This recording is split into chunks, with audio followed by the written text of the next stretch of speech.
Mercedes explique pourquoi il est si difficile de rattraper Red Bull là. Parce que vous êtes nuls. Voilà la réponse à cette question. Nul à chier. Merci Michael Yacht, hein, au passage. Donc c'est Andrew Chauvelin qui est interrogé. La façon dont les règles sont, vous savez, si vous lancez une voiture compétitive dans un plafond de coût, il est assez difficile pour les équipes de rattraper leur retard.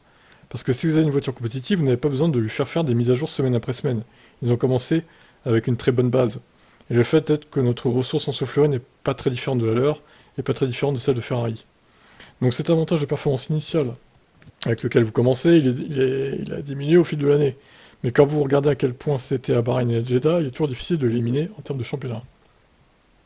Les deux équipes qui ont fait d'énormes progrès, très rapidement, et qui se sont lancées dans la lutte pour les premières places sont Aston et McLaren. On a demandé à Chauvelin si Mercedes pouvait suivre l'exemple. Surtout McLaren maintenant, parce que Aston Martin sont complètement largués. C'est encourageant parce que nous savons que le moteur fait évidemment du bon travail dans ces voitures. Nous travaillons dur pour essayer d'avancer. Je pense que le pas fait par McLaren était impressionnant. Vous pouvez voir qu'ils ont un peu changé sur leur voiture. Mais pour nous, nous devons combler cet écart avec Red Bull. Nous développons toujours la voiture, si oui ou non. Nous pourrions trouver la demi-seconde qu'ils semblent avoir trouvée, je ne sais pas. Ce serait une cible extensible. Quoi? Bon bref, ils en savent pas plus que nous en fait.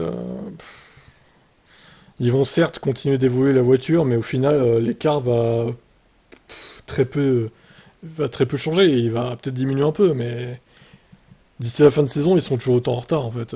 Ça c'est quasi sûr, hein. C'est irrattrapable. Franchement, c'est irrattrapable, hein. Je vous laisse commenter.